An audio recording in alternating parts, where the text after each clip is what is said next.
ഇനി നമ്മളെ മൂന്നാമത്തെ qualitative property depression in freezing point. Depression in freezing point.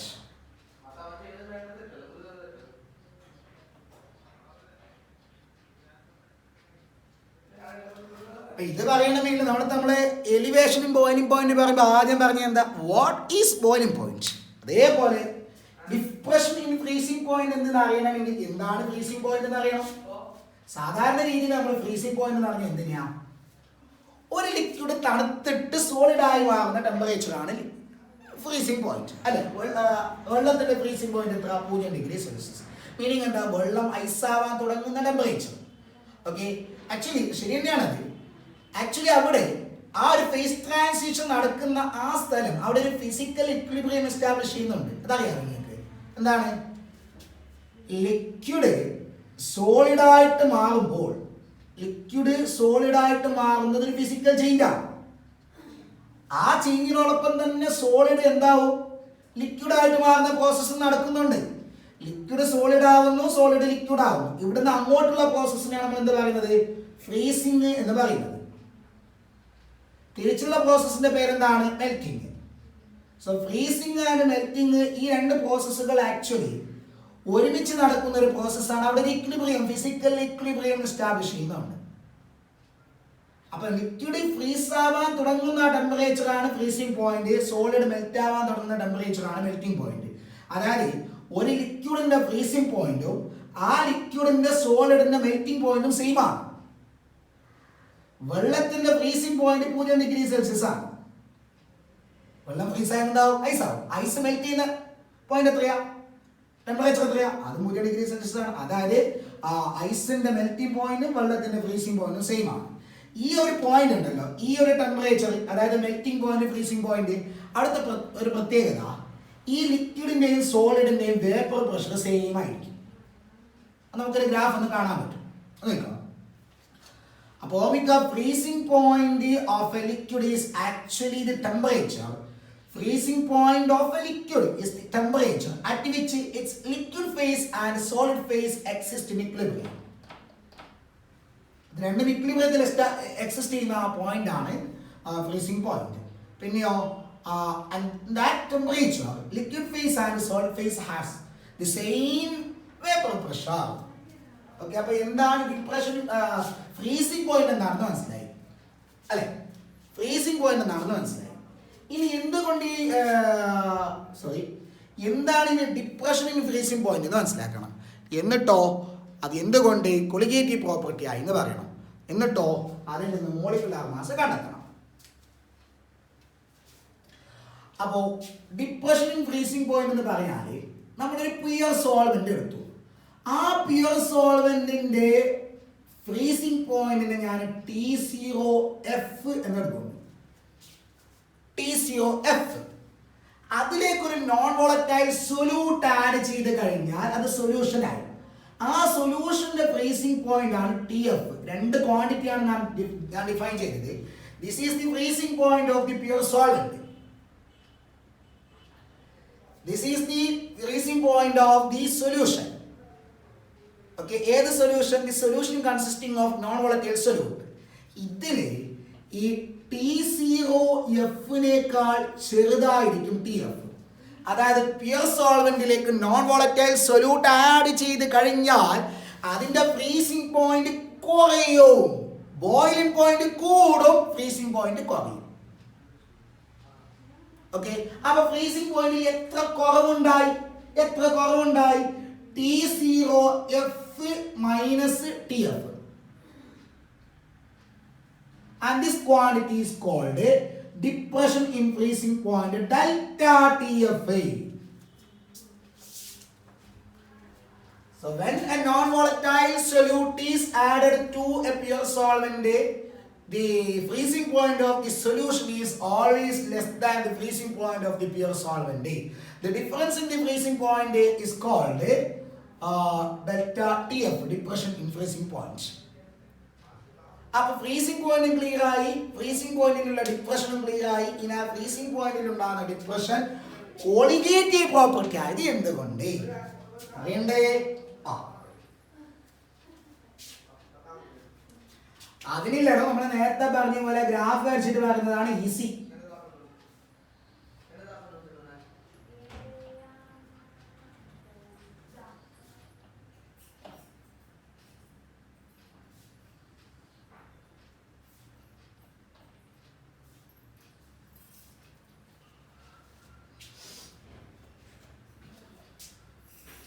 ഇവിടെ നമ്മൾ ടെമ്പറേച്ചർ എടുക്കുന്നു, ഇവിടെ വേപ്പർ പ്രഷർ എടുക്കുന്നു.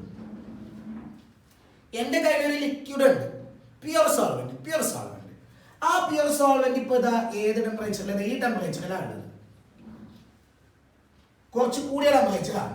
തീർച്ചയായിട്ടും കറസ്പോണ്ടിങ് വേപ്പർ പ്രഷർ കൂടുതലായിരിക്കും. ആണല്ലോ. അപ്പൊ എന്താണ് കറസ്പോണ്ടിങ് ആയിട്ടുള്ള പോയിന്റ്? ഇതാണ്. ഞാൻ എന്താണെന്ന് അറിയാവോ, അതിനെ തണുപ്പിക്കാൻ തുടങ്ങുന്നു, കൂടെയാ തുടങ്ങും. എന്നുവെച്ചാൽ ടെമ്പറേച്ചർ കുറയണ്ടേ? ഇതാ ടെമ്പറേച്ചർ കുറഞ്ഞുകൊണ്ട് വരുന്നു.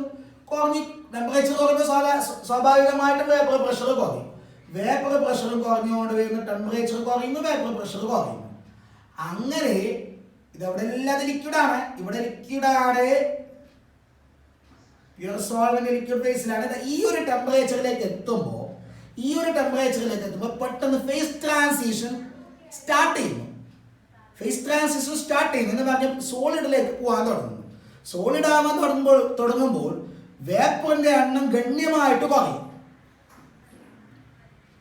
ലിക്വിഡ് സോളിഡ് ആവാൻ തുടങ്ങുമ്പോൾ മുകളിലുള്ള വേപ്പറിന്റെ എണ്ണം വളരെ പെട്ടെന്ന് കുറയും. ഓക്കെ, അപ്പൊ എന്താവും? എന്തുകൊണ്ട്? മോളിക്യൂൾസിന് മൂവ് ചെയ്യാനുള്ള കൈനറ്റിക് എനർജി നല്ലോണം കുറയില്ലേ സോളിഡ് ആകുമ്പോൾ. അപ്പൊ വേപ്പർ ഫേസിലേക്ക് പോകാൻ കഴിയുന്നില്ല.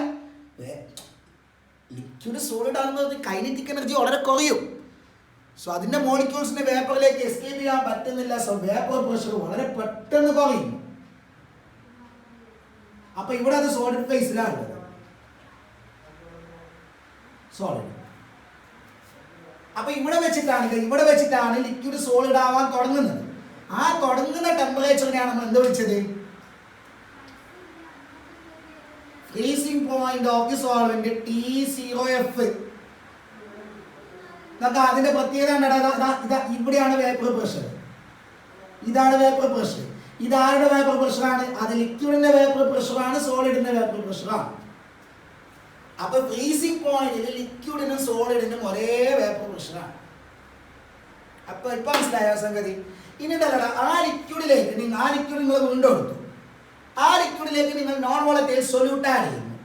അപ്പൊ എന്ത് സംഭവിക്കും? ഇതേ ടെമ്പറേച്ചറിൽ ആ ലിക്വിഡ് എടുത്തിട്ട് നോൺ വോളറ്റൈൽ സൊല്യൂട്ട് ആഡ് ചെയ്യുമ്പോൾ അതിന്റെ വേപ്പർ പ്രഷർ എന്തായിട്ടില്ല, ഇത്രയും ഉണ്ടാവില്ല, അതിനേക്കാൾ കുറവായിരിക്കും. അപ്പൊ ഈ ടെമ്പറേച്ചറിൽ ആ വേപ്പർ പ്രഷർ കുറവാണ്. ഇനി നിങ്ങൾ എന്താക്കുക? ഇതിപ്പോ സൊല്യൂഷനിലാണ്. ആ സൊല്യൂഷനെ തണുപ്പിക്കുക. തണുപ്പിച്ചുകൊണ്ട് വരുമ്പോൾ വേപ്പർ പ്രഷർ കുറഞ്ഞുകൊണ്ട് വരും. സോളിഡിന്റെയാണ്. നെക്സ്റ്റ് വേപ്പർ പ്രഷർ കുറഞ്ഞുകൊണ്ട് വരും. കുറഞ്ഞു നോക്കുക. കുറഞ്ഞിട്ട് ഈ ടെമ്പറേച്ചറിലേക്ക് എത്തുമ്പോൾ സോളിഡ് ഫേസിലേക്ക് വന്നോ? ഇല്ല, സോളിഡ് ഫേസ് ആയില്ല. ആ സോളിഡ് ഫേസിലേക്ക് എത്തുന്നത് വീണ്ടും തണുപ്പിക്കണം. അപ്പൊ ഇവിടെ വെച്ചിട്ടാണ് സോളിഡ് ഫേസിലേക്ക് എത്തുന്നത്. ഓക്കെ, അപ്പൊ അതായത് സൊല്യൂഷൻ സോളിഡ് ആവാൻ തുടങ്ങുന്നത് ഇവിടെ വെച്ചിട്ടാണ് എന്ന് പറഞ്ഞാൽ സൊല്യൂഷന്റെ ഫ്രീസിംഗ് പോയിന്റ് ഇതാണ്. അപ്പൊ ഈ രണ്ട് ഫ്രീസിംഗ് പോയിന്റുകൾ തമ്മിലുള്ള ഡിഫറൻസ് ആണ്. ഈ ഡിഫറൻസ് ആണ് ΔTF. നമ്മൾ എന്താ പറയുന്നത്? അത് കൊളിഗേറ്റീവ് പ്രോപ്പർട്ടി ആയത് എന്തുകൊണ്ടെന്നല്ലേ? എന്തുകൊണ്ട് ഈ ഡിഫറൻസ് വന്നു? ഇവിടെ ഒരു ഡിഫറൻസ് വന്നത് കൊണ്ടല്ലേ. ഇതെന്താണ്? ΔP വേപ്പർ പ്രഷറിലുള്ള ചേഞ്ച് ആണ്. അപ്പൊ ഈ ഒരു ചേഞ്ച് വന്നത് കൊണ്ടാണ് ഈ ഒരു ചേഞ്ച് വന്നത്. That means ΔTF is actually proportional to ΔP. പക്ഷേ നമുക്കറിയാവുന്ന സംഗതിയാണ് ΔP by P0A is equal to XB. That means ΔP is equal to P0A into XB. That means ΔP is proportional to XB. അങ്ങനെയാണെങ്കിൽ ΔTF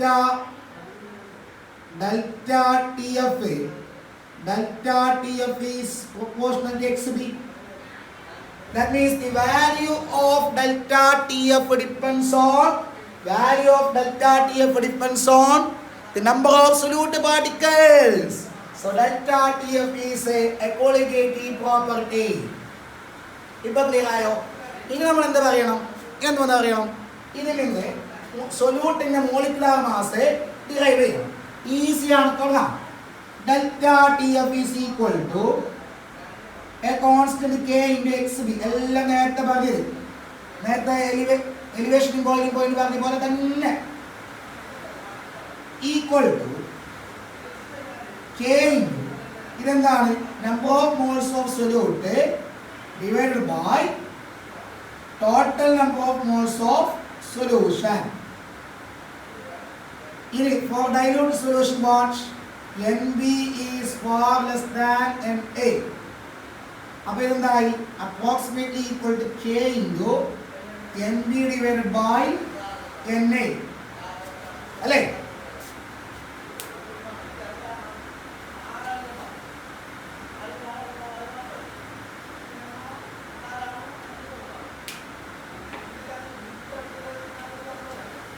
equal to K into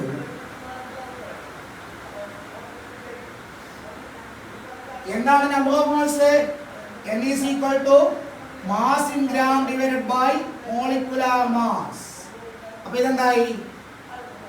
WB divided by MB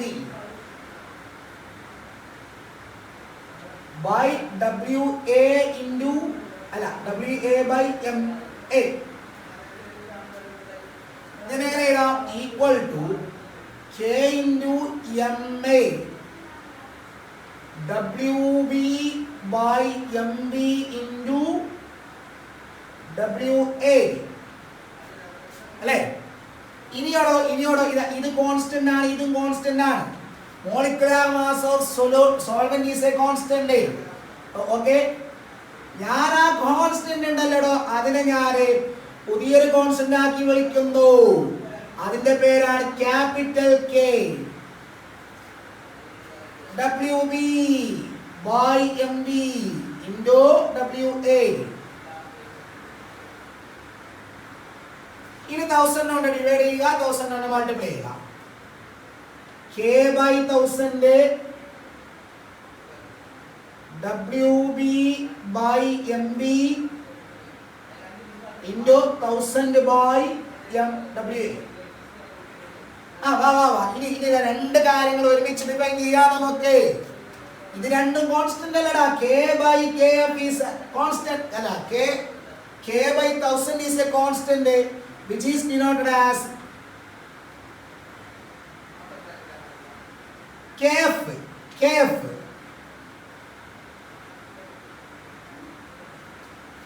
പേര് പറയട്ടോ. ഇനി ഇതെന്താ? ഇത് നമ്മൾ നേരത്തെ പറഞ്ഞത് മോളാലിറ്റി. Equation ചെറുതായി delta TF is equal to KF into M. അപ്പൊ KF എന്ന് പറയണ്ടേ? കണ്ട, ഡെൽറ്റ TF ന് ചെറിയ എക്സ്പ്രഷൻ കിട്ടിയാ നമുക്ക്. ആ KF നമ്മൾ ഇൻട്രൊഡ്യൂസ് ചെയ്ത M എന്താ? മൊളാലിറ്റി. നമ്മളുടെ KF ന്റെ പേരാണ് molal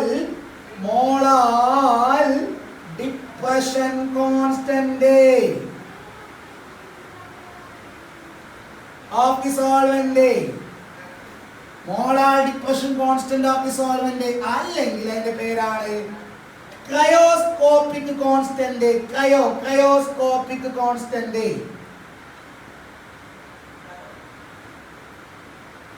of the solvent. Define ചെയ്യും. നമ്മുടെ എയിം എന്താ? സൊല്യൂട്ടിന്റെ മോളിക്കുലർ മാസ് കണ്ടെത്തലാണ്. അപ്പൊ ഇനി ഈക്വേഷൻ കണ്ട, ഈ ഈക്വേഷൻ നമുക്ക് ഒന്ന് മാറ്റി ചെയ്യാം.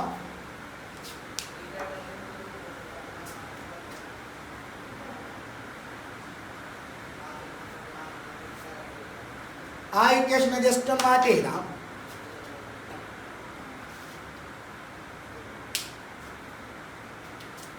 delta TF is equal to KF into delta B by MB 1000/WA. ഏതാ വേണ്ടത്? MB അല്ലേ? So MB is equal to KF by delta TFA അല്ലേ? ബാക്കി എന്താ? WB into 1000/WA. ഇതാ നമുക്ക് വേണ്ട ഇക്വേഷൻ. ഇനി നമ്മൾ ഇതിനെ ഡിഫൈൻ ചെയ്യണം. മോളാർ ഡിപ്രഷൻ കോൺസ്റ്റന്റിനെ ഡിഫൈൻ ചെയ്യണം. അതിന് ഈസിയാണ്. അതിനില്ലേ if M is equal to 1 molar, molarity ഒന്നാണെങ്കിൽ if M is equal to 1 molar എന്ത് സംഭവിക്കും? if M is equal to 1 molar ഈ ഇക്വേഷൻ എന്തായി? delta TF is equal to KF. എടാ അപ്പൊ KF എന്ത് തന്നെയാണ്? delta TF തന്നെയാണ്. എന്താണ്? Depression in freezing point of the solution. എപ്പോ മോളാരിറ്റി ഒന്നാവും. സോ നമുക്ക് അങ്ങനെ ഡിഫൈൻ ചെയ്യാം. Cryoscopic constant or molar depression constant of a solvent is actually the depression in freezing point of the solution when 1 mole of solute is dissolved in 1 kilogram of the solvent. Okay, 1 kilogram സോൾവെന്റിലേക്ക് 1 mall solute. ഏത് solute? Non volatile solute. Add ചെയ്യുമ്പോൾ അതിന്റെ freezing point കുറയും. എത്രയാണോ കുറഞ്ഞത് അതാണ് KF. ഇനി അതിന്റെ യൂണിറ്റോ easy. നോക്കേ ഇതിലെന്താണ് KF is equal to delta TF by M. അപ്പൊ യൂണിറ്റ് എന്താണ്? ഇതിന്റെ യൂണിറ്റ് കെൽവിൻ പെർ മോളാർ അല്ലേ? കെൽവിൻ പെർ മോളാർ അല്ലെങ്കിലോ kelvin per kilogram per mole.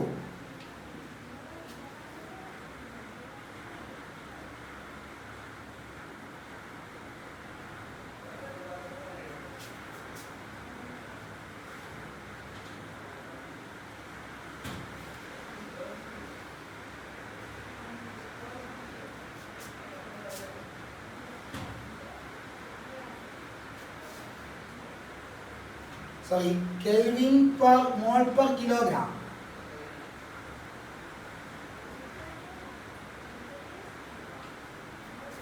അപ്പോൾ എന്തായി? Kelvin kilogram per mole. Kelvin kilogram per mole. Doubt ഇല്ലല്ലോ ഇത് മോളാരിറ്റിയുടെ യൂണിറ്റ് തന്നെയാണ്, മോൾ പെർ കിലോഗ്രാം. അപ്പൊ നേരത്തെ ഞാൻ പറഞ്ഞതിലൊരു മിസ്റ്റേക്ക് വന്നിട്ടുണ്ട്. അപ്പൊ അത് നോക്കണം. ഏത്? കെബിയുടെ യൂണിറ്റ് എന്താണ്? അപ്പൊ കെൽവിൻ പെർ മോളാർ. കെബിയുടെ യൂണിറ്റ് കെൽവിൻ പെർ മോളാർ. അതേപോലെ തന്നെ kelvin per mole per kilogram or kelvin kilogram per mole. Okay, അപ്പൊ ഞാൻ നേരത്തെ പറഞ്ഞതിലുള്ള ആ മിസ്റ്റേക്ക് ഒന്ന് ക്ലിയർ ചെയ്യണം. ഓക്കെ, അപ്പൊ കെബിയുടെയും കെഎഫിന്റെയും യൂണിറ്റ് സെയിം ആണ്. ഇവിടെ 1 കിലോഗ്രാം സോൾവെന്റിലേക്ക് 1 മോൾ സൊല്യൂട്ട് ആഡ് ചെയ്യുമ്പോൾ ഫ്രീസിംഗ് പോയിന്റിൽ ഉണ്ടാകുന്ന ഡിപ്രഷൻ ആണ് കെഎഫ്. 1 കിലോഗ്രാം സോൾവെന്റിലേക്ക് 1 മോൾ നോൺ വോളറ്റൈൽ സൊല്യൂട്ട് ആഡ് ചെയ്യുമ്പോൾ ഫ്രീസിംഗ് ബോയിലിംഗ് പോയിന്റിൽ ഉണ്ടാകുന്ന എലിവേഷൻ ആണ് കെബി. രണ്ടിന്റെ യൂണിറ്റ് സെയിം ആണ്. ഇനി ഈ ഡിപ്രഷൻ ഇൻ ഫ്രീസിംഗ് പോയിന്റിൽ 2 ആപ്ലിക്കേഷൻസ് വരയ്ക്കാനുണ്ട്. 2 ആപ്ലിക്കേഷൻസ്. ഒന്ന്, സാധാരണ നമ്മളെ വണ്ടിയിലെ എൻജിൻ ചൂടാകുന്ന സമയത്ത് ആ എൻജിനിൽ നിന്നും ചൂട് അബ്സോർബ് ചെയ്യാൻ വേണ്ടിയിട്ട് നമ്മൾ റേഡിയേറ്ററിൽ വെള്ളം ഒഴിക്കും. ശരിയല്ലേ? അപ്പോൾ റേഡിയേറ്ററിൽ വെള്ളം എന്താ ചെയ്യും? എൻജിനിൽ നിന്ന് ചൂട് അബ്സോർബ് ചെയ്യും. അപ്പം എൻജിൻ കൂടുതലായിട്ട് ചൂടാവാതെ അത് സഹായിക്കും, ഹീറ്റ് ആവാതെ കൂളയാൻ വേണ്ടി സഹായിക്കും. പക്ഷെ ഹയർ ആൾട്ടിറ്റ്യൂഡിൽ ഉയർന്ന പ്രദേശങ്ങളിലെ വണ്ടികൾ കൊണ്ടുപോയി വെച്ചാൽ, അല്ലെങ്കിൽ അവിടെ വണ്ടി ഉപയോഗിക്കുന്നവരെ അവിടെ ടെമ്പറേച്ചർ പെട്ടെന്ന് കുറയും. അപ്പം എന്ത് സംഭവിക്കുന്നുണ്ടെങ്കിൽ വെള്ളം ഫ്രീസ് ചെയ്യാനുള്ള സാധ്യതയുണ്ട്. രാവിലെ എണീറ്റ് നോക്കുന്ന സമയത്ത് എന്താ പറയുക, റേഡിയേറ്ററിൽ വെള്ളം ഫ്രീസ് ആയിട്ടുണ്ടാവും, ഐസായിട്ടുണ്ടാവും, വണ്ടി സ്റ്റാർട്ട് ചെയ്യാൻ പറ്റില്ല. അപ്പം എന്ത് ചെയ്യണം? ഈ വെള്ളം, റേഡിയേറ്ററിലുള്ള വെള്ളം പെട്ടെന്ന് ഫ്രീസ് ചെയ്യാൻ പാടില്ല.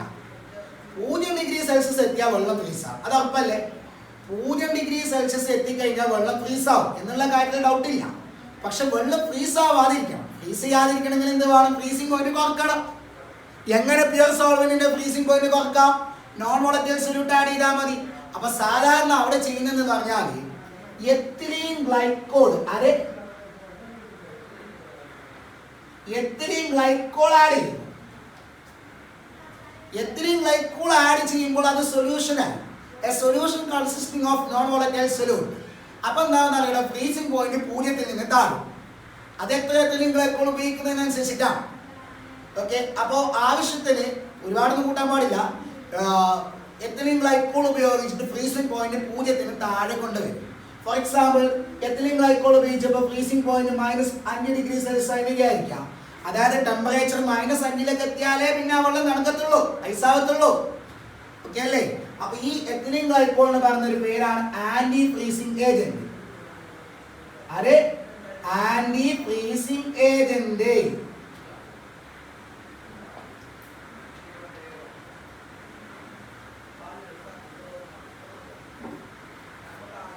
Clear? Next.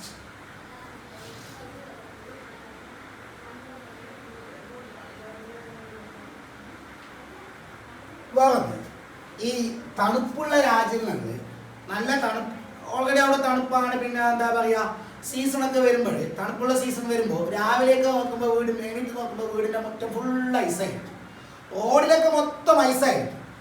അപ്പോൾ വണ്ടിയൊക്കെ പോകണമെങ്കിൽ ഈ ഐസ് നീക്കം ചെയ്തിട്ടാണ്.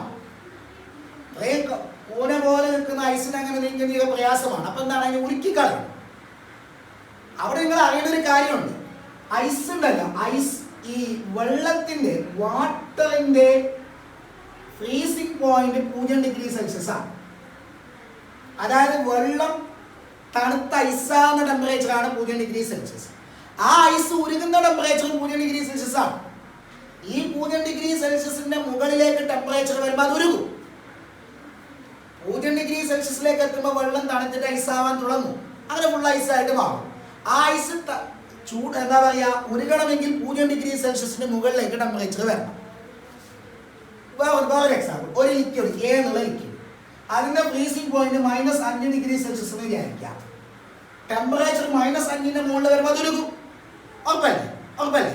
അപ്പൊ ഇവിടെ എന്ത് സംഗതി എന്ന് പറഞ്ഞാൽ, ഓടില് ഫുൾ ഐസ്, ഓടിന്റെ സൈഡില് ഫുൾ ഐസ്. ഈ ഐസ് ഉരുകണമെങ്കിൽ ടെമ്പറേച്ചർ 0°C മുകളിൽ വരണം.